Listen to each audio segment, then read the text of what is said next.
আপনি কি কখনো মাইক্রোস্কোপ দিয়ে কারো চোখ জুম করে দেখেছেন, কিংবা আপনি কি কখনো স্পার্মগুলোকে মাইক্রোস্কোপ দিয়ে দেখেছেন, অথবা মাইক্রোস্কোপের সাহায্যে গাছের পাতার খাবার খাওয়া দেখেছেন কখনো?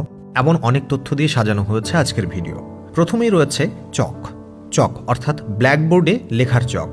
পৃথিবীতে ব্যবহার হওয়া কমন জিনিসগুলোর মধ্যে এটি অন্যতম।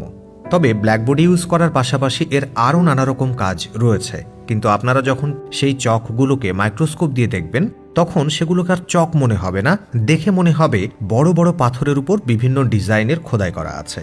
এই জিনিসটাকে যদি মাইক্রোস্কোপে না দেখা হতো তাহলে কেউ বিশ্বাসই করতে পারতো না যে চক দেখতে এরকম হয়। আর 2 নম্বরে রয়েছে মানুষের চোখ। মানুষের চোখ হচ্ছে আল্লাহর দেওয়া সবচেয়ে বড় নিয়ামত। চোখ যে আমাদের কত গুরুত্বপূর্ণ অঙ্গ এটা আমরা সবাই জানি, কিন্তু আমরা যদি মানুষের চোখ মাইক্রোস্কোপ দিয়ে দেখি তখন একটা জিনিস আপনাকে রীতিমতো অবাক করে দেবে।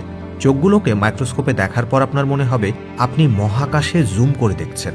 এখানে অনেকগুলো নেবুলা রয়েছে এবং সবার মাঝে অনেক বড় বড় গর্তও রয়েছে, আর সবার মাঝখানে একটা ব্ল্যাক হোল রয়েছে। কিন্তু বাস্তবে এটা ব্ল্যাক হোল না, এটা হচ্ছে আমাদের চোখের লেন্স। মূলত এটার মাধ্যমে আমরা সবকিছু দেখতে পাই। 3 নম্বরে রয়েছে মানুষের জিহ্বা বা জিভ। মানবদেহের এমন একটা অঙ্গ যেটা না থাকলে আমরা কোনো কিছুর স্বাদই নিতে পারতাম না। আমরা যদি জিভ খালি চোখে দেখি এটাকে অনেক স্মুথ দেখায়, কিন্তু এটাকে যদি মাইক্রোস্কোপ দিয়ে দেখি তাহলে দেখতে অনেকটা এইরকম লাগবে, যেখানে অনেকগুলো সূচালো কাঁটার মতো মনে হবে। আর এই জিনিসগুলোকে খালি চোখে কখনোই দেখতে পাই না। অন্যদিকে বাঘের জিহ্বার কাঁটাগুলো অনেক বেশি বড় ছোট হয়ে থাকে, যা আমরা ছোটবেলা থেকেই শুনে এসেছি, আর এজন্য আমরা সেই কাঁটা খালি চোখে দেখতে পাই, কিন্তু মানুষেরটা পাই না। দর্শক, ছোটবেলা থেকেই আমরা শুনে এসেছি সূর্য থেকে শক্তি নিয়ে গাছপালা তাদের খাবার তৈরি করে, কিন্তু গাছ কিভাবে সূর্য থেকে এনার্জি নেয় এটা জানার জন্য যখন গাছের পাতাকে মাইক্রোস্কোপের নিচে দেয়া হয় তখন পাতার মধ্যে অনেকগুলো ছোট ছোট ছিদ্র দেখতে পাওয়া যায়। এখানে আপনারা দেখতে পাচ্ছেন পাতার মধ্যে থাকা ছিদ্রগুলো কিভাবে মানুষের মুখের মতো নড়াচড়া করছে।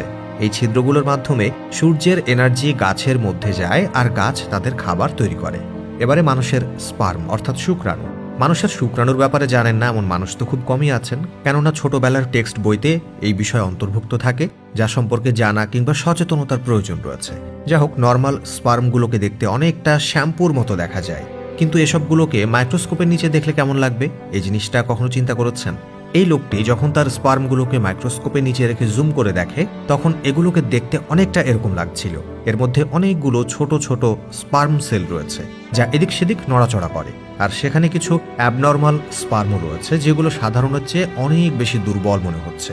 আপনারা এই স্পার্মটিকে দেখুন, এটার মাথা পুরাই বাঁকা, আবার এই স্পার্মের লেজ বড় হওয়ার কারণে ভালোভাবে নড়াচড়া করতে পারছে না। হয়তো ভাবছেন স্পার্মগুলো নড়াচড়া করছে না, হয়তো দুর্বল। ব্যাপারটা কিন্তু এমন নয়। স্পার্মের মধ্যে লক্ষ কোটি জীবিত সেল রয়েছে, আর ফার্টিলাইজ হওয়ার কারণে এগুলোর মধ্যে কেবল একটি সুস্থ সবল স্পার্মই যথেষ্ট।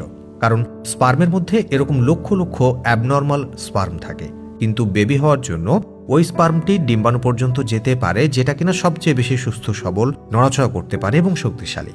তো দর্শক, এই ছিল আজকের ভিডিও। কেমন লাগলো সেটা অবশ্যই কমেন্টে জানাবেন। Thanks for watching.